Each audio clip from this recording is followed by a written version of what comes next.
It's amazing how you can do the sermon 3 times and it can be different.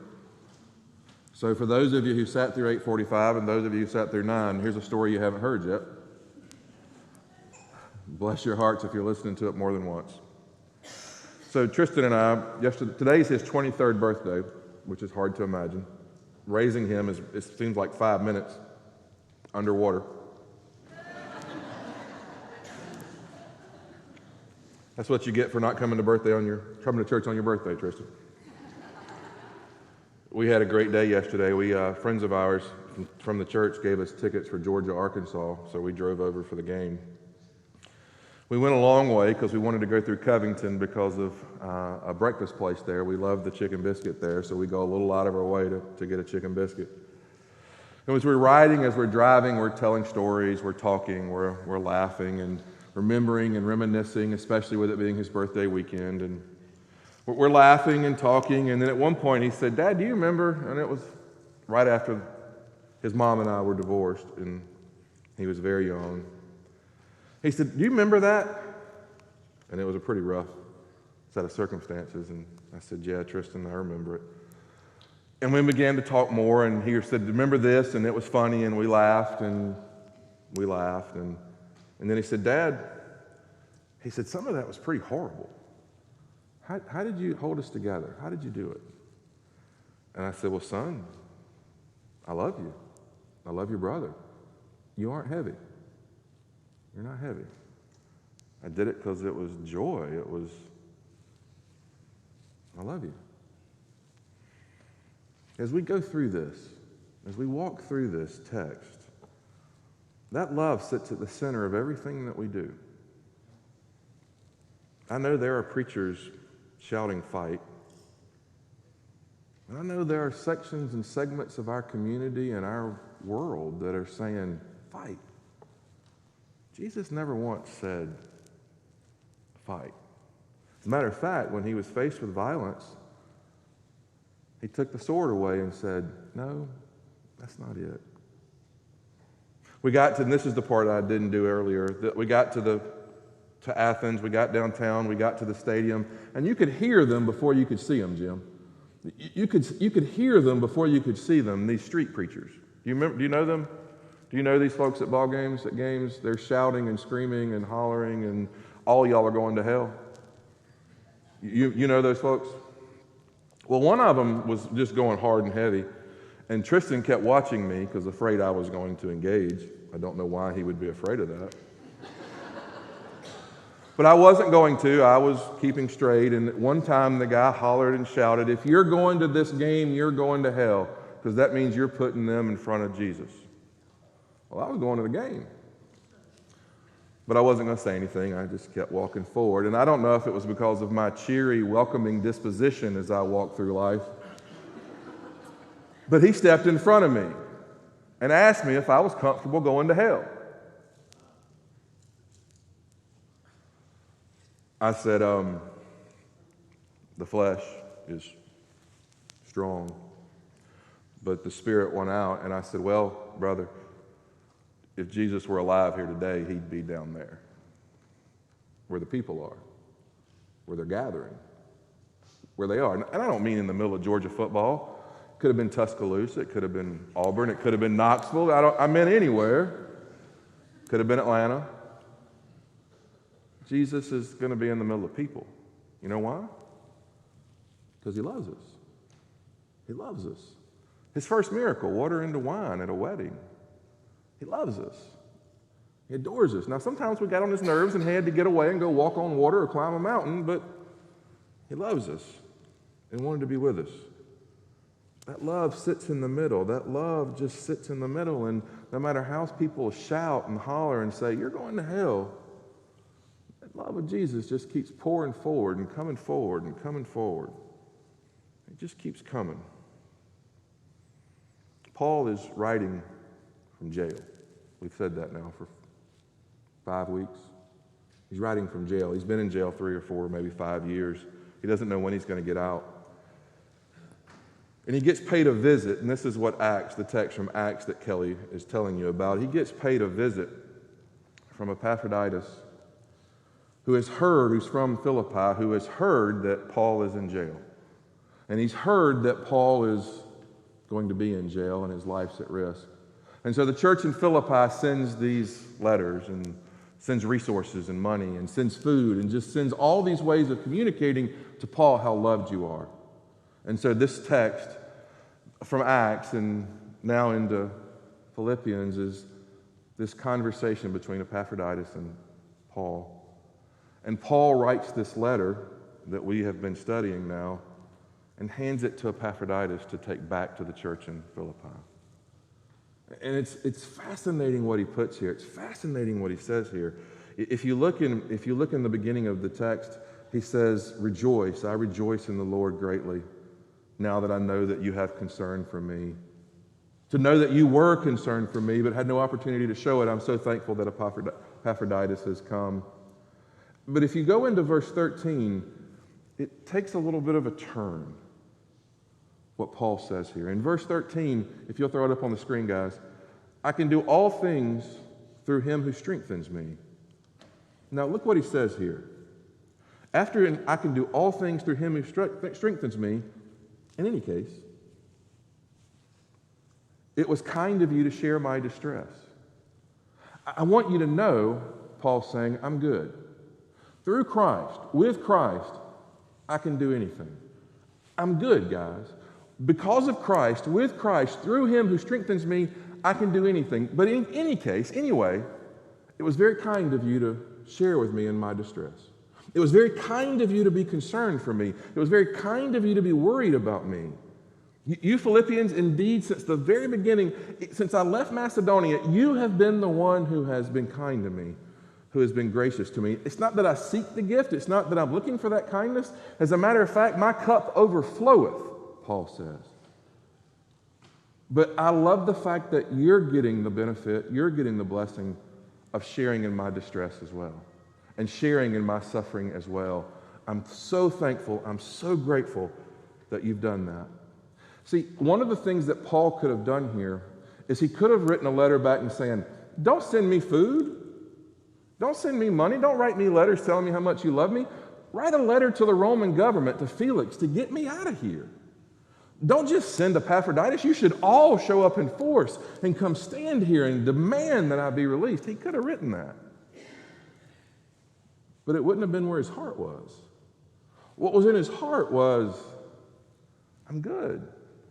Because see, he's in jail, and they have him physically in jail, but they don't have him. They have him physically locked up, but they can't lock him up. And that's what he's explaining. That's what he's communicating. I am grateful that you're having this kindness and showing this kindness to me, but I need you to know I am more grateful, I am more thankful that I know where I am free in Jesus Christ. This letter of thankfulness, this letter of expressing gratitude, this letter of communicating gratitude is so important because it's Paul's way of saying, they have me locked up, but they don't have me locked up. So do this with me for a second. And I've done this here before, but it's been a long time. Half of you weren't hearing it at that point anyway. If you'll close your eyes, this is not going to be all eyes closed, hands raised. That's not what this is. If you'll close your eyes and imagine yourself in the top left-hand corner of this sanctuary and look down on yourself. See yourself sitting here. Do you know how many of God's creatures have that ability? Just you. Just me. Just us. There are some who would call that our consciousness, and I'm okay with that. It's our consciousness, the ability to recognize and see ourselves. In this room, we refer to it as our soul. That it is our ability through our soul to see ourselves and understand ourselves. And what Paul is teaching here and saying here is, guys, I'm a soul with a body, not a body with a soul.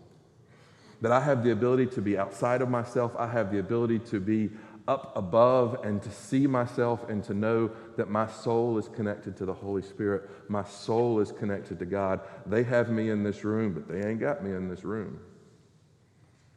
And there is so much joy in that. And in that joy and in that power and in that ability to see himself and to see his circumstances, he's able to communicate thankfulness. Gratitude. The first piece of being able to experience joy no matter what is at all times say thank you. At all times communicate gratitude. No matter what's going on in your life, no matter what is happening in your life, the ability to express gratitude, to say thank you. Let me ask you, over the last 18, 19 months, when's the last time you said thank you? Have you found yourself not feeling gratitude? The way through this is not to win arguments about what's happening. The way through this is not to show others that I'm right and you're wrong. It never is. It's the ability to, in all things, say thank you. That the next time you're struggling, the next time you're finding yourself in a tough place, say thank you. And so we've been internalizing this sermon and working through this process for 4, 5, 6 months. And so as we began to talk about it, especially in the last 2 weeks, of how do we ourselves live that out? Where do we want to be saying thank you? And where's been our hardest places and our hardest pieces as a church, as a community, as a congregation? And so it was pretty easy. It's how to get the most precious of us back here. It was a pretty easy conversation of how do we get our children, our babies back on campus in a healthy and safe environment. And we've really been talking about that hard and heavy since November. That's why we have a green space. We knock down buildings to create more space for young children and young families to gather. Why? Because we knew the number one thing that young families want is please get these babies out of my house. Please get these kids out of our house. Please take them. Please. So how do we do that? How do we do that? And so as we walk through that and we process through that, I went to Linda and I said, Linda, will you express our gratitude and our thankfulness for us being able to do this? And she put together this. Good morning. I'm here in the new preschool science, technology, engineering, art, and math room, otherwise known as the STEAM room. And I'm excited today to give you a snapshot of the first 2 months of school. Our prayer was that our almost 100 children would experience joy and a special love of learning, while they also had their social emotional wellness needs met. Our teachers were prepared to teach the curriculum. They would also need to understand the children's learning styles and attention spans. After all, only about 10% of our children were in a school setting last year. When they arrived, they were happy to be able to interact with each other. They were so trusting when they reached out their small hands to grab yours as you walked by them in the hall. They chased each other on the playground. They played in water. They ran through a mister we'd created for those hot August days. They went home dirty and sometimes wet. They were so excited in this room as they did real science experiments and critical thinking. They were exhausted as we returned them to their parents or caregivers at dismissal, but they were joyful as they began to talk about their day. The simplest things make children joyful, and I'm glad to say we have a building full of joy every day. This success did not come without the hard work and long hours of many laity and staff here at Smyrna First. I'm grateful for the opportunity today to say thank you to our parents who shared your most precious possession to our care. The support we feel from you brings the staff great joy and hope. To Dr. Gary Myers and the Health and Wellness Committee for their knowledge and expertise as they guided us on how to bring those precious children into the building safely. To our teachers who so warmly greet our children every day, accept each child for their individual gifts, and delights in their learning. To our clergy that's provided chapel each week for our 4 and 5-year-olds. They soaked up those messages that were shared. To Jordan Curry and Kim Duggins, who have taught our children the love of music and movement. To Jeremy, Andrew, Tristan, Jake, and Armando, who have helped keep our building clean. To our Parents Club as they reorganize after a year of being away. With the help of all these people and more, we have maintained a safe and loving learning environment. And most importantly, I have and will continue to thank God each and every day. God bless.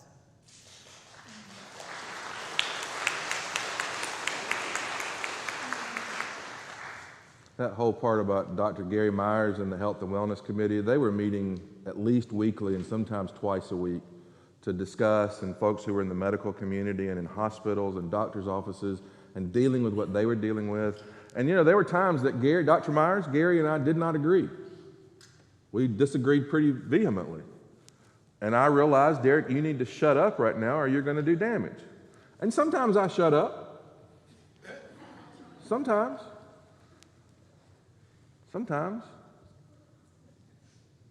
But the love and the joy that existed within us in doing ministry together and sharing ministry together, it's what holds you together.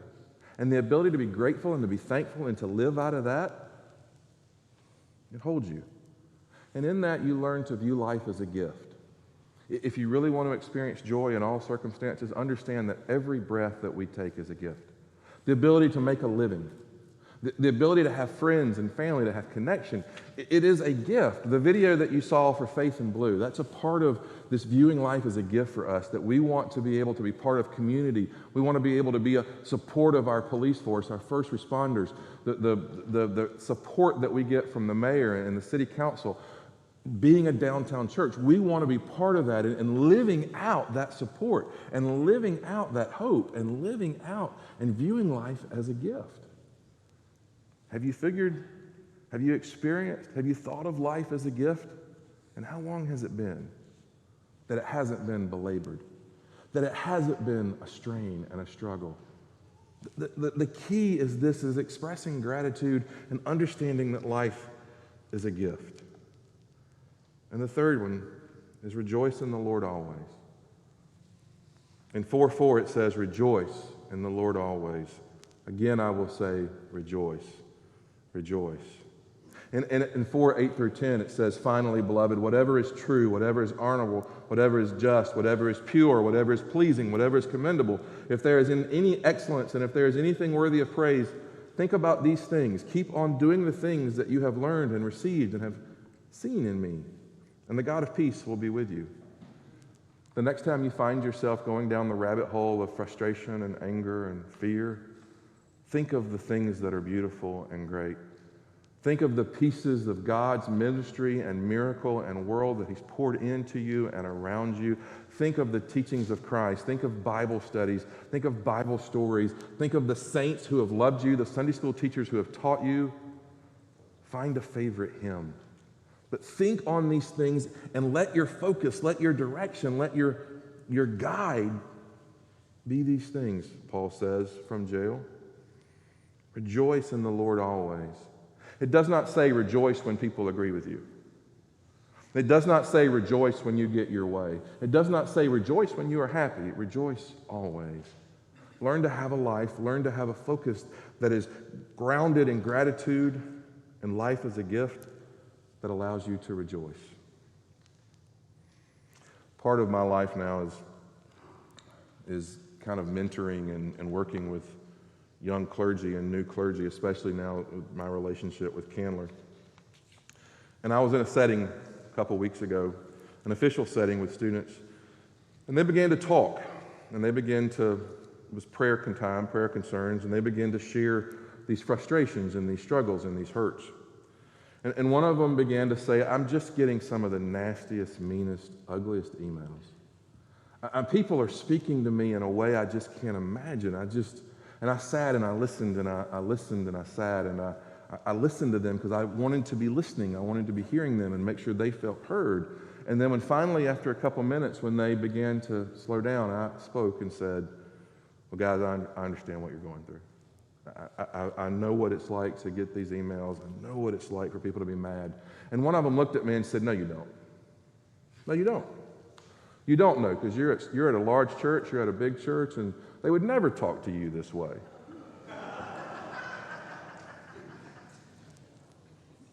The flesh was strong, and I wanted to respond, but this sermon we had been working on for a while, and I went to the place. I went to the give thanks. And I began to speak to the preachers and say, no matter what's going on, no matter who's speaking to you, no matter what's happening, give thanks. Give thanks. Your ministry is a gift. The ability to do ministry, the ability to preach the gospel, the ability to be a part of a church, no matter how large or how small, it is a gift. Because in ministry, you're experiencing everything while someone is dying, babies are being born. And you get to stand in the middle of that and experience the beauty and the power and the glory of life.